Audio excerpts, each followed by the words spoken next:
again. What are we talking about, Jonathan? We're talking about vicious cycles and unconscious behaviors, or behavioral patterns, you could say.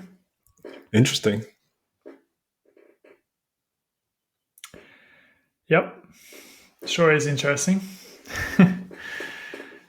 Where to begin? That's a good question. Torbjörn, over to you. Well, sometimes one way I like to think about things is that every human being is formed and shaped by their environment at the beginning of their lives. They're shaped by their parents, they're shaped by the schools and institutions, and they're shaped by their peers. And this becomes this collective sort of programming of unconscious behaviors that controls their lives and predicts their futures for a while. Then at some point, for a conscious person, there is a kind of awakening, and they start to become aware that they are a person with thoughts, emotions, and learned behaviors. And from then on, if they understand the option to do so, they start to shape themselves based on themselves and not their environment. So then they start to, instead of looking at what behaviors they've learned and what emotional and mental responses they've learned from their environment, they start to look at what is actually in alignment with my values, with the person I want to be, with the life I want to live. And so slowly they start to deprogram all learned behaviors. And then they start to bring their whole body, mind, emotional system into alignment with this new way of living, which is created by themselves and not by circumstance and sort of accident. And I think for a conscious person, that's when that's their first birth is the natural birth. Their second birth is when they start to create themselves and they start to become who they want to be. I think that's a great day in a person's life. And that's how I sort of see the journey of a person, a conscious person. So they start out molded by life, and then they start molding themselves at some point. And you said an interesting part there. Well, you said a lot of interesting things there. One thing you kind of mentioned was this with like when somebody becomes aware of their behaviors and that some of those behaviors are have been programmed, you could say, or like come from our parents, our peers, Yeah. school, our environment around us. We get to a certain point in our life where we start to notice that and start to be like, okay, what about me? What do I choose to? What's important to me? What are my values? And and what do I, you know, what behaviors are in alignment with those behaviors now? Yeah. And that's so interesting because then the person starts creating their own vision of themselves instead of the sort of haphazard and accidental vision that the world created for them. I think everyone will remember what it was like being a child. And it's actually really bad, some countries still. But when you were a child, you met certain people, and some people had an idea about who you were, like teachers or friends or whatever. When you're young, people can project a very strong image of who you are, and it may not be a positive image at all. And in some places of the world, the image can be, you're nobody, you're not going to become anyone, or you're just like your father, or whatever it is. There can be these really strong projections from our environment about who other people think we are and who they want us to be. And that force can be so strong that for me personally, the first 20 years or so, I didn't even really have a self. I was just always either playing into some role, or I was trying to fight against it. Because back then, the opinions of parents and teachers, it felt like it meant so much to me. It was so important that whatever their, and they always had these very caricature, very simple perceptions of people, and then they just treated you as if you were that way, and that to me was extremely limiting, actually. Yeah, and he went along with it, right? And it's really normal to do that, to go along with these ways of, well, when people put you into this kind of, what are you going to be like in the future, your vision, your and you also seeing your teachers, seeing your parents, you kind of just, that's normal to kind of take on those things, and we all do that. So it's not like there's anything wrong with that. It's just that when you get to a point in your life where you're like, hang on a second, is what I'm doing here causing a lot of problems in my life based on Yeah, other people's values or other people's beliefs and principles, and not my own? And like, yeah. hang on a second, like, can I take a step back from this and then be able to actually notice what I'm doing here and change that and choose what I actually is really important to me moving forward. Um,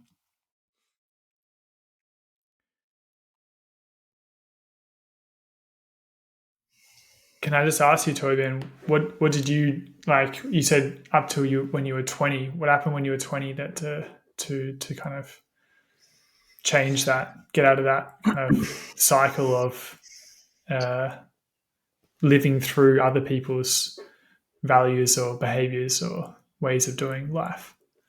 Well, I think it wasn't until I was 27 or 28 when I really broke out of it. But that was when the reality sort of started to come apart a little bit at the seams. In that I started to understand that I wasn't necessarily the idea that other people had carried around about me, and I think it was Was there a particular moment that this happened? Like you said, 27, 28. Was there something that kind of triggered this kind of?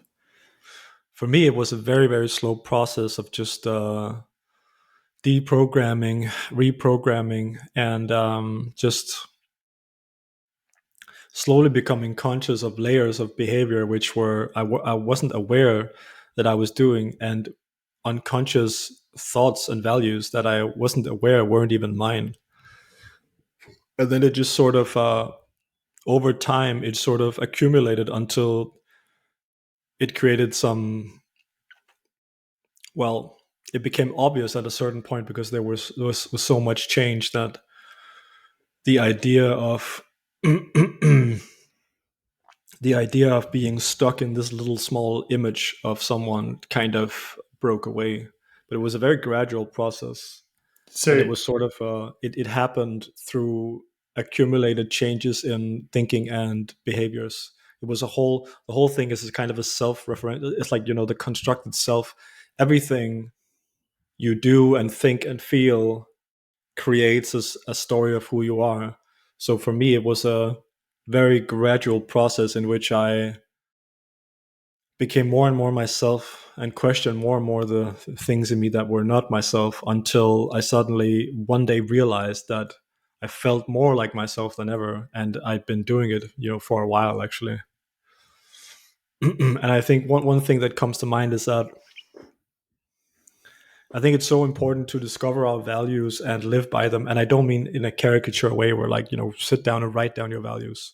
Like that can have I know that can have its benefits, but values to me are not necessarily something you find in a dictionary. It's you register over time how you emotionally respond to something. Like, for example, maybe you don't like unfairness or whatever. Values to me are a little bit more vague than how some people put them up to be, like, you know, specific words or whatever. I disagree. Yeah, I would say values can be what you're saying, but also they can also be a little bit more like words, or like kind of a bit more concrete, actually. The reason I say it is because some people, they make a list of their values and they say this is my values, and then whenever they're in a situation, they try to remember all their values and figure out in an intellectual way, how Yeah. does my value system feel about that? And that is not how I experience a person's values. No, So that's why I make that distinction. that's very valid. And at the same time, it's like if you have no idea what your values are, it's like if you have no idea, it's kind of like this, right? If you're going for a walk somewhere and you have no direction of where you're going, your values can help you get to the place where you're going, or like the direction, the compass. And Mm. so um, the values that you're talking about seem like a little bit more vague, and sometimes it can be helpful for people just to actually write things. Like for myself, but also for clients that I have, for like to actually write some of these values down, and not to get too stuck up, or to not get too like kind of that you have to live by those values all the time, but just to get an idea of which way you're going, which direction for your own compass, your own kind of um, yeah, knowing, I guess you could say. I think you're right, but the way I do it and the way I would teach it is whenever you do something which is in alignment with your values, you feel a little bigger, and whenever you do something which is not in alignment with your values, you feel a little smaller. And that can be interpreted in many different ways. It can also be, you can also look at it from an energy perspective. Your energy gets better when you follow your values, and your energy gets worse when you betray them. Yeah, So you can get very concrete or whatever, but I would always hope that if you get very concrete, you let that lead you to a more wordless understanding of a deeper sense of your values, because I don't think values are necessarily externalized into words. Like I've never had, none of my values can be summed up in, well, some can, but that's sort of something I've done kind of after the fact, after observing um, how in some situations I'll feel outraged if something happens, or I'll feel pleased or admire a person if they do certain things. well, there you go. That's something in words. Mm. Oh yeah, Yeah, but I mean, it's not like righteousness, compassion, mercy, yeah. uprightness. It's not. You Those are the can, kind of, like, I mean, singular dictionary words can be because some people, as I said, they can be very intellectual about this process, yeah. and I think that should only be a Should be starting point. taken out a little bit of the Yeah. values. You know, when I do values work with people, one of the things I actually um, go through some, it's kind of like an exercise, I guess, which we could totally do now, or you could just kind of imagine it along. But it's actually to kind of go into like your life where you are right now, and then imagine yourself actually like in the future when you're at your own funeral. And yeah, it's a bit confronting, right? Sometimes I do like an 80th birthday, but actually the funeral thing works really well, because when you're at your own funeral, looking there from um, yeah, from like observing your own funeral, and you're hearing the loved one that you have close to you speaking with the eulogy, and talking about your own life. And it's like, what do you, if you get into that place of observing, of noticing that person speaking, what do they say about you? What do they say about the person who you were, what you stood for, what was important to you, how you behave to other people and yourself, and what was like deep in your heart, what was like the most, what was really close to you, like. And it's these kind of things when you get into that place of yeah, observing your own self at that time. There's a lot of emotion, a lot of things can come up about who you were as a person, who you lived for. And sometimes often actually, this can bring up a lot of yeah, sometimes words, but a lot of values about that person's life, what they really wanted to live for, and things like that. So yeah, It's a really interesting exercise. It reminds me that there are these key things that I think are just gold to use. One of them is the whole, if you had all the money in the world, what would you do? If you couldn't fail, what would you use your life on? The astronaut question. And then there's the one you just said, and then it's a similar one which I use, which is if you were lying on your deathbed right now, yeah. what would you regret not having done? What What about would how you you live regret? right now would you regret if you right now living on your deathbed, you'd live the way you did right now? What would you regret? And that's and I use that sometimes when I'm in a hard when I was these days I only say this because I worked with a lot, but I don't think fear could keep me from doing anything anymore, no matter what it would be. Like fear doesn't matter for me anymore. But one of the ways that I got to that point was I continuously reality check myself and I said, okay, I'm afraid of this right now. But if I were on my deathbed, 90-year-old, looking back, what would I regret the most? Would it be that I did it and I was embarrassed? Or was it that I spent a life not doing the things I wanted to do from fear of embarrassment? And every fucking time I ask myself that question, it just rung through clear that I don't want to be a person who didn't do things because I was afraid. And whatever the embarrassment is, whatever the ego death is, if I get rejected or whatever happens, I would rather go through that. And as a very sensitive person, that's not a small thing. Like I've suffered so Definitely not. many deaths because of different kinds of rejection. I've died 1,000 times on that battlefield. But that goddamn metaphor of me lying in bed at 90 and looking at whether I was proud of myself or not, whether I was regretting my life and wanting to live it again, that just cut it all clear for me. Because I'm not really afraid of dying, but I'm super afraid of dying before I've lived the life I want to live. That scares the shit out of me. So for me, that was a very powerful metaphor. But I think that has something to do with my temperament. So everyone will find different tools that work for them. And your exercise, I think, is fantastic if someone is really thinking about what kind of legacy do they want to leave behind. Because then it's really a good But compass for how you want to be if you're thinking about, what's the eulogy, what values would they be yeah, speaking about? How would they feel about you? I think that's fantastic. but Uh, you can kind of just say you can use both of those. What like your metaphor and my one, you can use them in the same thing really, yeah, because you can also say like, yeah, what didn't he like do in his life? yeah. What was the things that he did fear and that he stopped doing? Maybe, maybe not. I don't know. But yeah, I Occasionally, think both great metaphors. Can I just say one other thing of to course. it? Huge amount of courage like you have taken in your life to face that all the different fear that you have experienced head on and actually chosen to like lean into it to actually keep doing that thing. Yeah. What was it that was pulling you through that? You said this metaphor thing of like the regret, but is there something else that was like helping you to stand in that fear, like trembling, like whatever emotion was coming up and still kind of keep going? What I was don't think I don't think I don't think being afraid is cool. Like that's not my highest self. Like my highest self, oh well, that's wrong.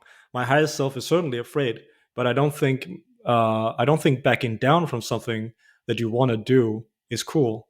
I yeah, don't think making yourself smaller because of fear, not doing what you want to enjoy, not talking to that girl, that guy, not taking that chance because you're afraid. I don't think that's cool. Like I don't admire that. And that's one of the things about values is sometimes people they tell me like, Torbjörn, you're putting my values on me like a lodestone. I don't want to be compared with these great values because you're killing me, making me look at myself through these universal human values because I always fall short. It's like it weighs me down. But the thing is, the pride, and by pride I mean in a good way, the pride and the self-love that comes out of being a person who follows his own values or her own values to a pretty high extent is mountainous. It's tremendous. The self-love you get from knowing that you're pretty much the person you want to be, or that at least you're trying to become it, or you're getting better at it, that's worth being weighed on the universal scales. That's worth taking the chance of being found wanting or too short or whatever it is. and Like, and that's different for everyone, and yeah, it's whatever every, whatever it is, it's a choice that you make. It's your personal values. It's what is important to you. you It's not you important have the, to Torbjörn or me or anyone. It's like yeah, it's your own personal value to you, to your life. yeah. You can become the hero in your own story. You can become the person you admire the most because you have specific values. And if you follow those values, you become a person you admire. And that's very, very healthy kind of self-esteem. And it Extremely. makes you a uniquely beautiful person because no one has the same values as you. For example, me, I put a great value on courage, and I put a great value on truth. And the people who admire me admire those qualities in me. But there are people who, above all, they believe in compassion and mercy. And I think I find such people incredibly beautiful. I don't agree with them. I wouldn't want to live that way, but I think it's so wonderful that they do it, and they inspire me. And so everyone has this mixture of character traits and values. And you really, if you can accept that when you start looking at yourself, you'll be seeing a lot of things that are missing. You can become all those things that you want to be. But it starts with looking at yourself through your own values. And that can be difficult because you'll almost always find, if you're new to conscious living, or if you haven't asked yourself that question in a while, you'll find that you're not actually being your highest self, but you can start doing it. Yeah. Sorry, I said what?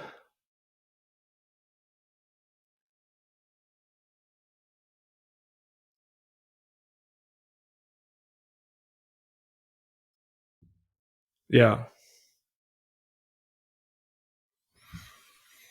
Hmm. We're having a recording problem here, Jonathan. It says it's not recording, but it looks like it's recording. Can you try and say something?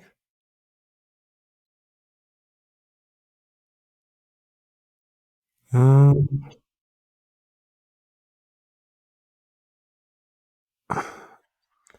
Participant Jonathan is having a problem. Failed with member guest, blah, blah, blah. Failure reason hardware is not sending AV data. No content is being recorded.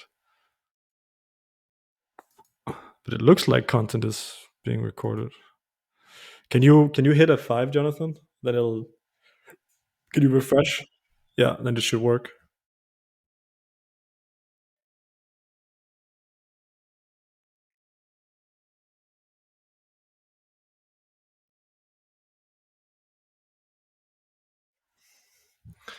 So what the hell is this? Yeah. But I don't know if it's actually true, and we'll find out that there's no episode when we're done. We'll have to we'll figure it out. So you said you said something about accepting yourself or accepting your values, and that's not exactly what I was talking about. But I do think there's an important aspect of like accepting yourself in this journey, because if you're starting to measure yourself against your highest values, then it's also important to accept yourself. And maybe you can talk about that balance between having aspirations and having self-acceptance, because I know you work with that kind of stuff.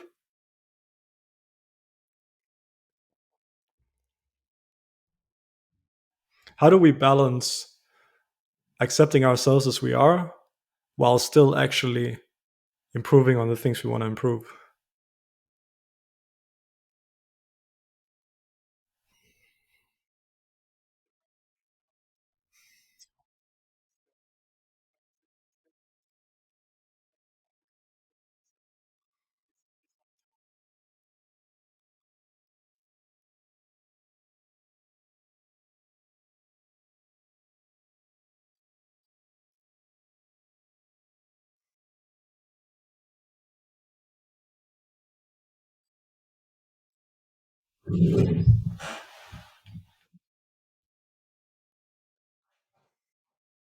Yeah.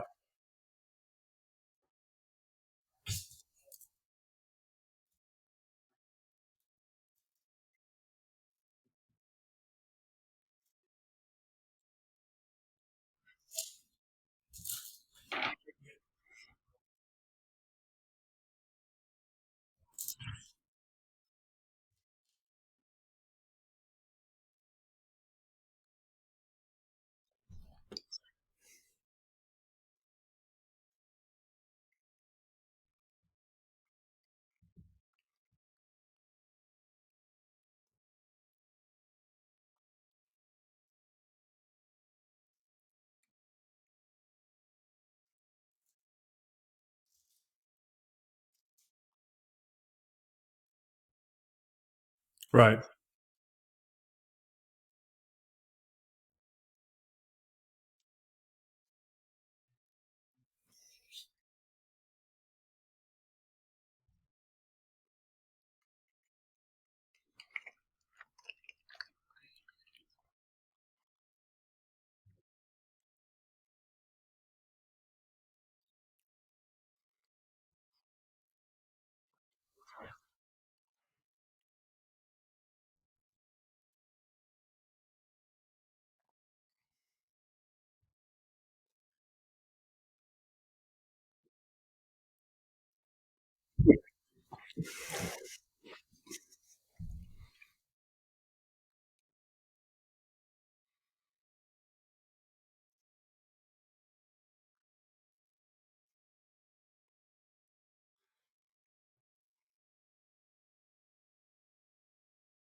Mm. Mm.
Yeah.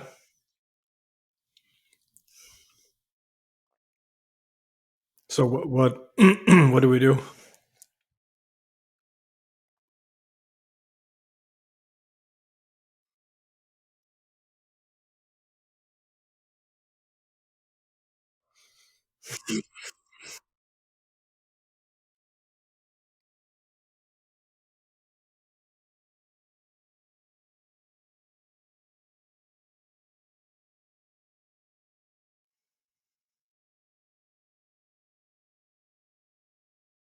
Hmm.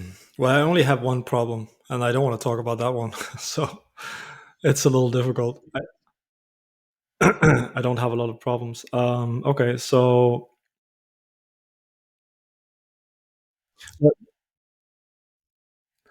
uh, let's talk about like food, for example. Like because I used to eat like a lot of junk food, so that could be an example. And I still eat some, but now I feel it's in a an amount where I'm happy with it. Yeah, yeah, yeah, yeah, yeah, yeah.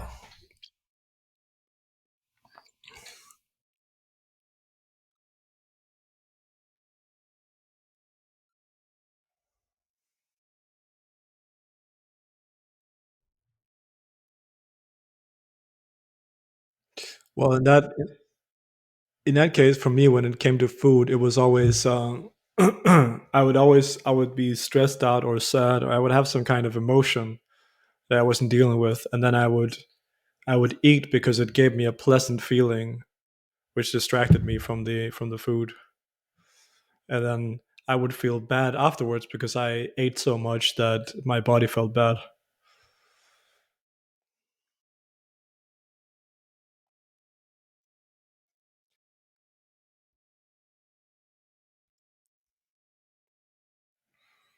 But actually,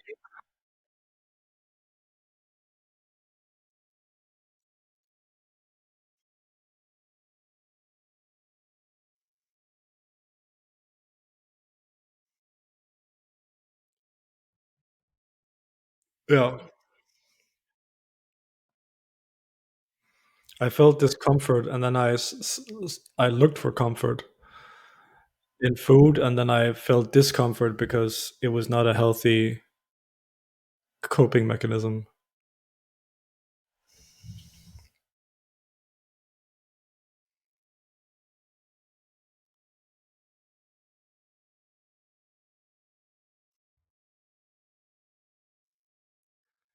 Yeah, I was probably I was probably I was avoiding feeling my emotions, right? That was what I was doing.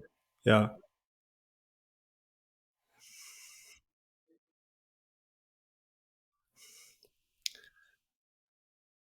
Yeah. Yeah.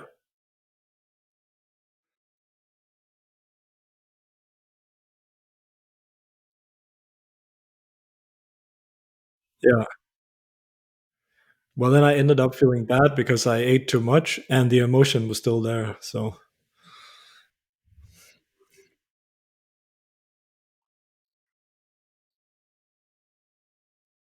yeah. Actually, you know what? I have a better example now that so yeah, sure. Yeah.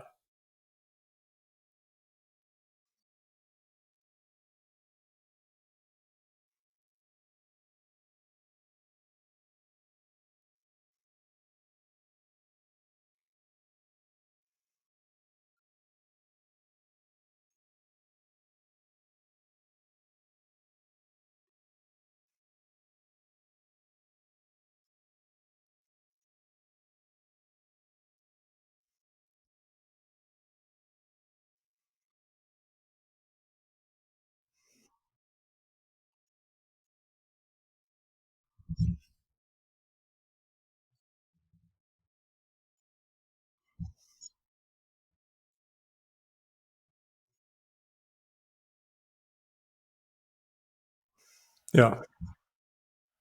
Yeah, so one that was very and this is very this kind of it it connects back to a few things we talked about how values, how we are formed first by our environment and all these things. So with my last girlfriend, what happened was when we were fighting, I felt this is like what is it called, attachment theory. I don't remember which one. It's not really that important, but the basis of attachment theory is that you have some dysfunctional ways of reacting when you experience conflict in close relationships. So what I did was when we were fighting, I would feel like I was being abandoned, and then to recreate the connection, I would try to fight with my girlfriend, because that's actually what I learned growing up in my own childhood. Is that we would fight, and then one of us would cry, and then when someone cried, the fight was over, and we found consolation. So when I felt uh, abandoned or sort of disconnected from my girlfriend, my strategy was to make her cry so that we could end the fight. And I know that sounds absolutely, because then we would console each other, would connect each other, and we'd feel good again, like I learned in my childhood. I know this sounds absolutely insane, but our unconscious behaviors, they are like this. They are unconscious behaviors and vicious cycles is what this topic is about, and there really are behaviors that are just insane. All they do is make things worse.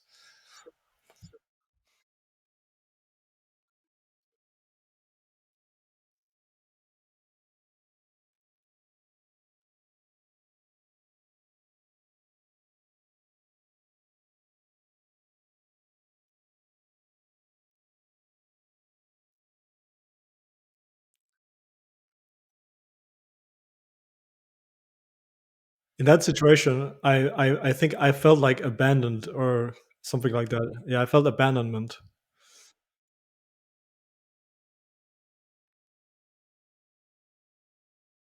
Yeah, any kind of fight.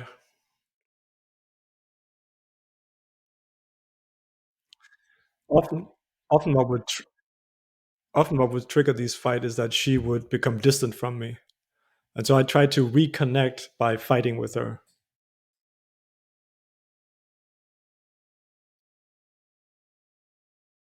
Yeah, yeah, and her attachment,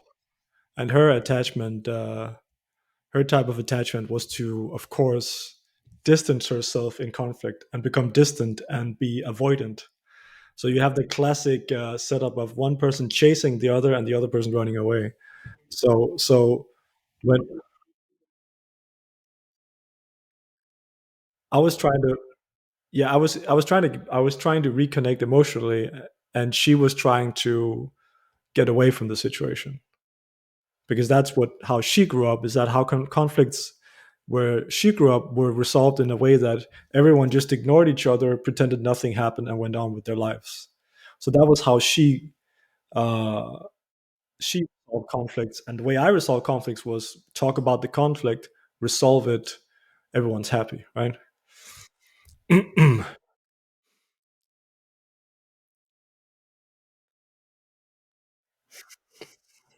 Yeah,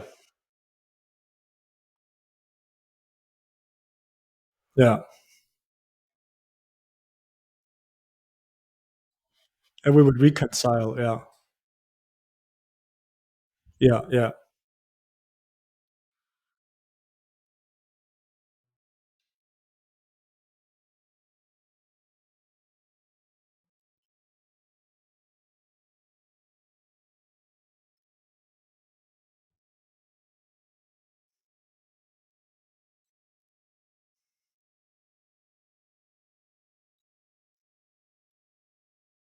She became more and more avoidant the more I sought contact.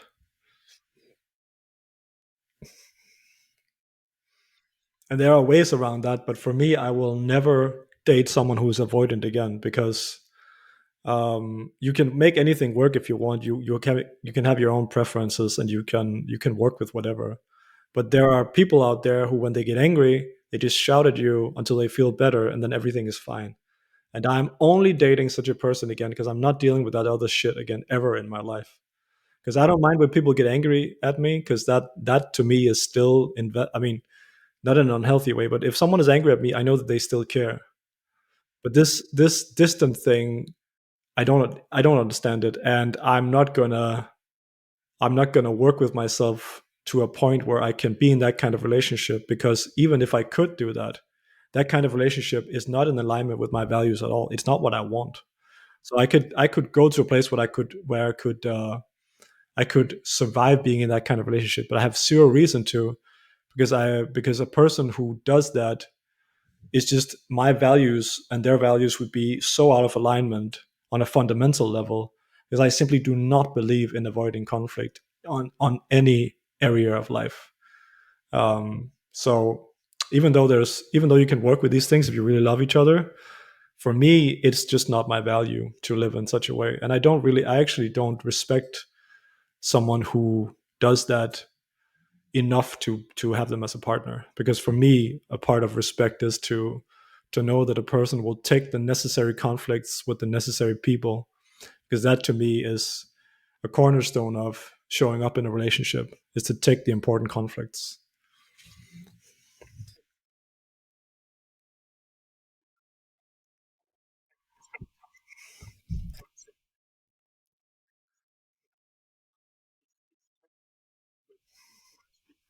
Mm,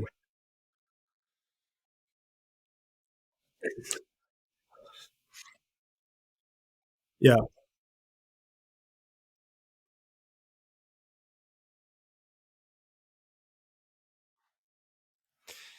Well, it's it may not be as normal as you think. Like, there are actually plenty of people who deal with things head on.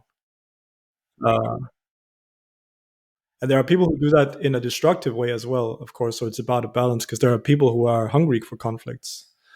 But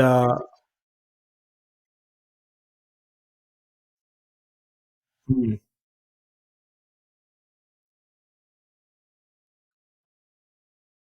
yeah,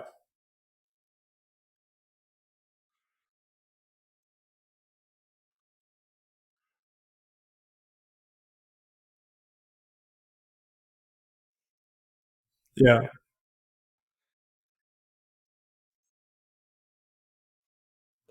we all do it, but there's a huge difference to how much we do it and in what areas of our lives we do it. There are people who are afraid to check the mailbox, but they'll show up in their relationship, right? That's one of the people that I am, for example. So it can be different. You can people can be. Yeah, yeah, yeah. The mailbox has trauma. I'm traumatized to shit when it comes to mailboxes. Like, nothing ever good came in a letter for me. So so I hate mailboxes. Huh? Yeah,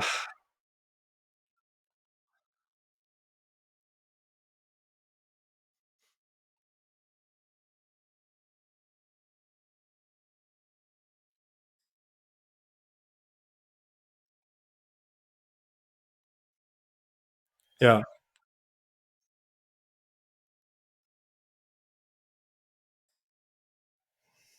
yeah. Because my behavior with my girlfriend was because I wanted her to understand me, and I wanted to reconcile the conflict. So the intentions was good, but the outcome was bad.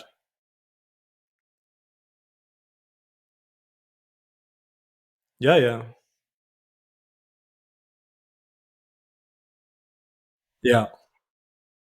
Right.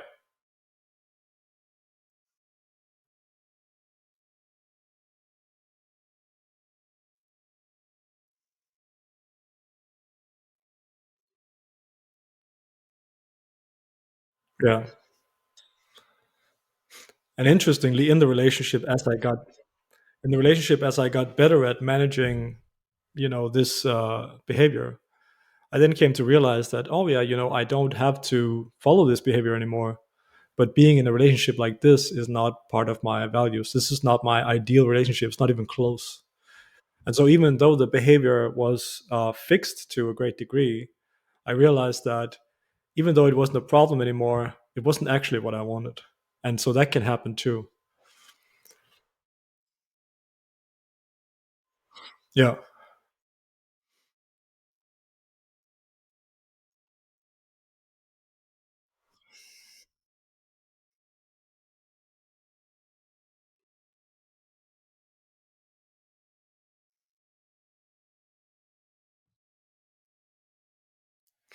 Well, I would disagree with that statement that you just made, and I would never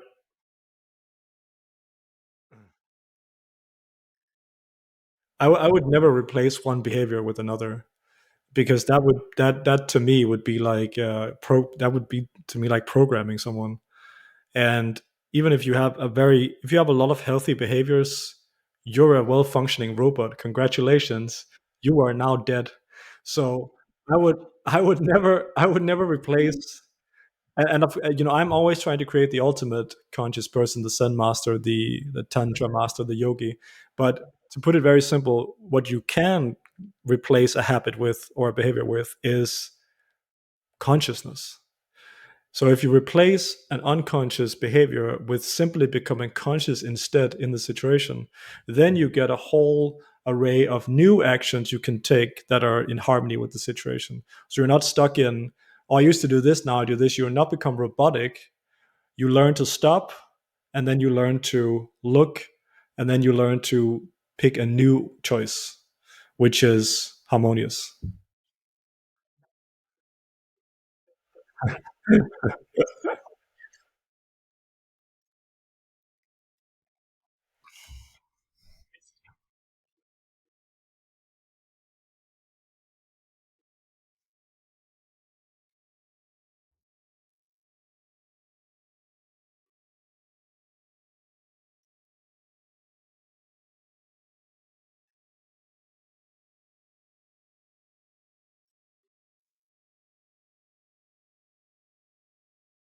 Right.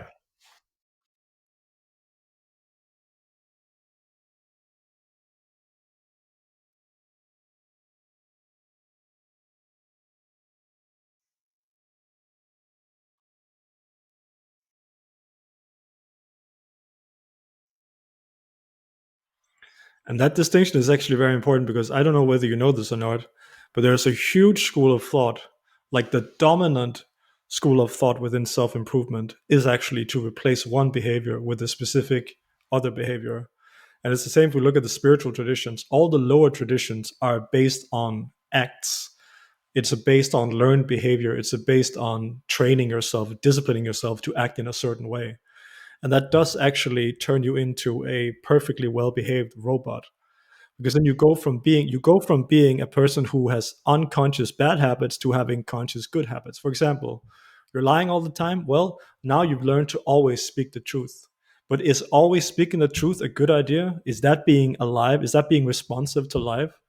When the army comes and knocks on your door and asks if you've seen the political prisoner or whatever, the freedom fighter, are you gonna tell them are you gonna tell them that he's hiding under your couch because you're gonna always tell the truth? No. So there are no no behavior can be used every time. So and it might not be a big deal to you, but so many people are out there saying, if you do this, instead do this. Like, it's a very binary way to approach life, and you just get stuck in new problems because you can never just have one behavior to as a catch-all for all situations. If you want a good life, and if you even want to feel alive, if you want spontaneity, if you want totality, if you want all these things, you have to look at life and respond. You have to observe, and then you have to respond. That's the only way you can be alive, and that's the only way you can act in a way that actually contributes to life and people around you.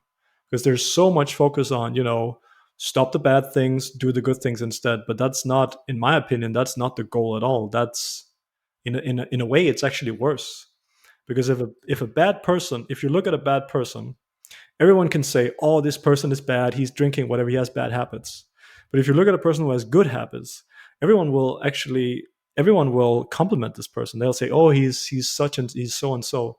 So society will actually approve of this person who has just turned off his brain and run on autopilot. So it's more dangerous to have good habits than bad habits, because no one calls out good habits, they call out bad habits. And if you end up living as a habitual being, then you miss your life, because then you're not alive, you're not responding, you're just running on a program.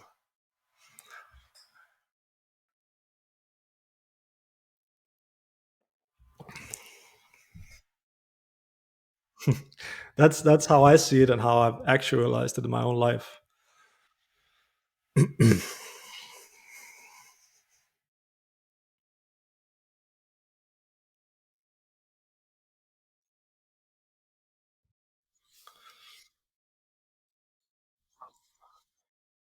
Right.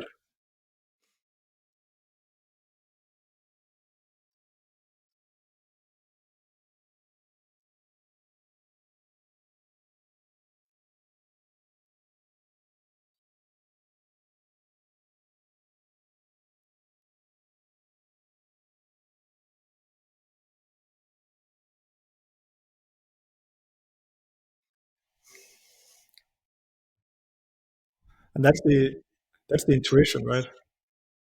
Yeah. I want to talk about this whole thing about recognizing behaviors, changing behaviors, and all this stuff if I can here at the end. So, and this is going to be a bit of a rant, but I see the people. There are a lot of conscious people in the world, and there are a lot of unconscious people in the world. But then there are a lot of semi-conscious people in the world, and to me, they are the greatest tragedy in this life because there are people who have the spark of consciousness, but they decided not to use it.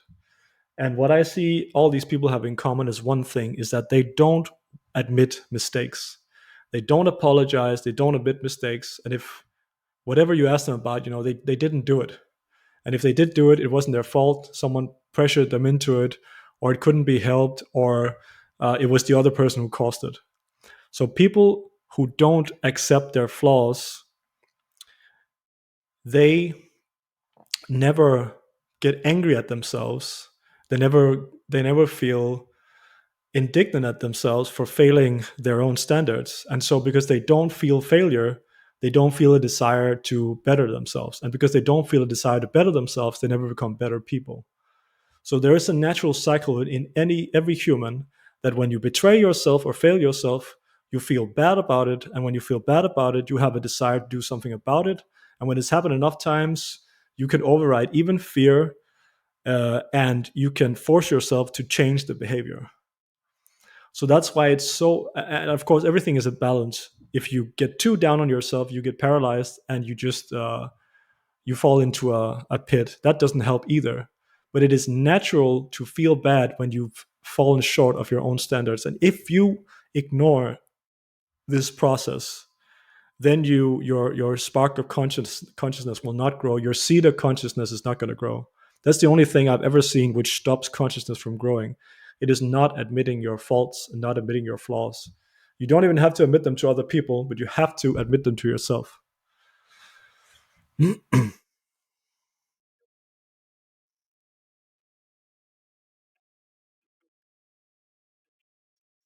Mm,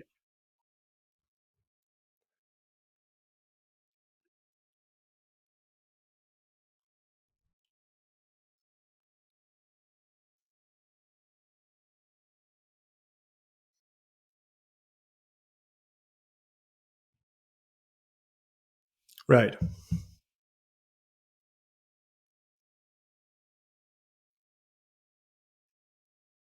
right.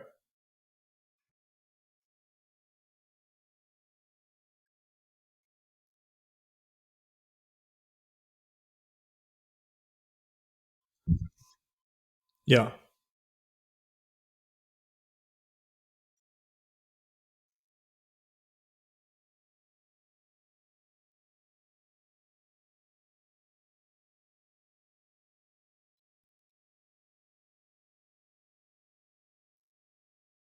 yeah,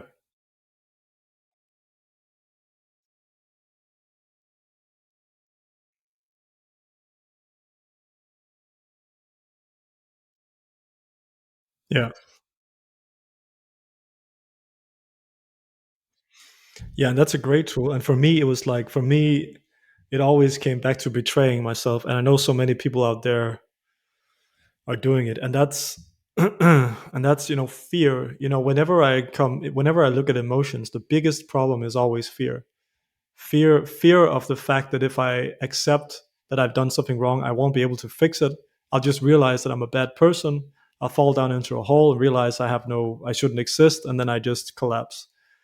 Most semi-conscious people have that either consciously or unconsciously. That's the pattern they're carrying around. They think that the weight of the misdeeds they've done is too great to ever overcome, ever forgive or seek forgiveness for, or ever turn around. So they simply give up. And so I'm not always sure whether bad people, whether we can place guilt at their feet or not, because they truly do not see a way out. They don't believe in it, and therefore they don't do it. But at the same time, when I was young, I didn't believe in it either. But I thought I'll test it out, even if I don't believe it, because there's a hope it might be true. There's a hope things might change. So even if I don't believe it, I'll walk the path anyway. Then I'll truly see for myself whether it's true or not.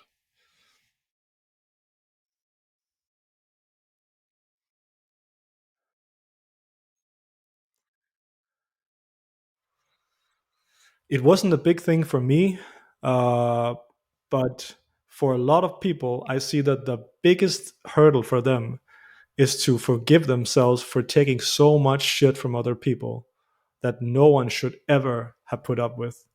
And I see, especially in women, that their conscious growth is delayed by 10 or 20 years because they simply can't bear what they did, not what the other person did. They can't bear the fact that they let it happen. And that's very interesting because it's easy to hate other people for what they do to you, but it's hard to forgive yourself for letting it happen.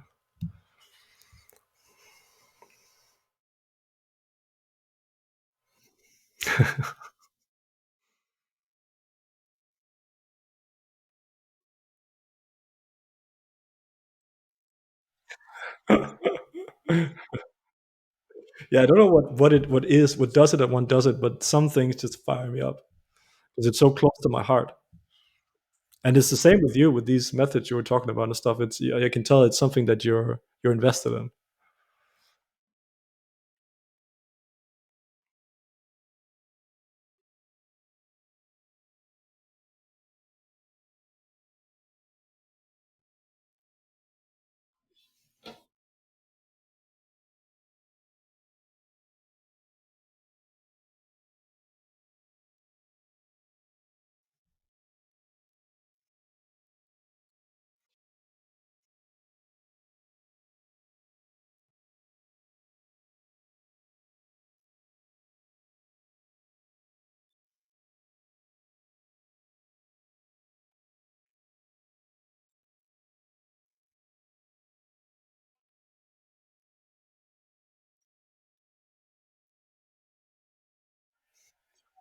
There's a lot of there's a lot of offshoots of this subject we could go into, which I family, people, behaviors. But let's see where we go with the next one if we do another one.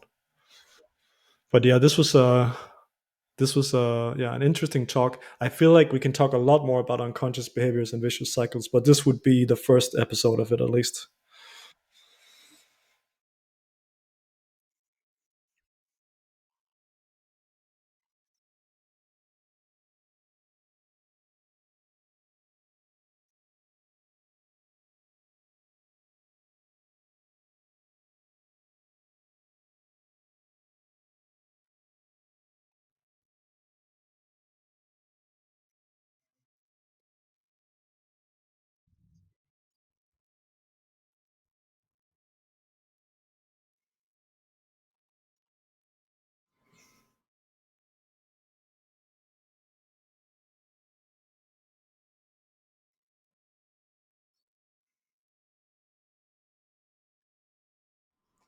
It works if you work it.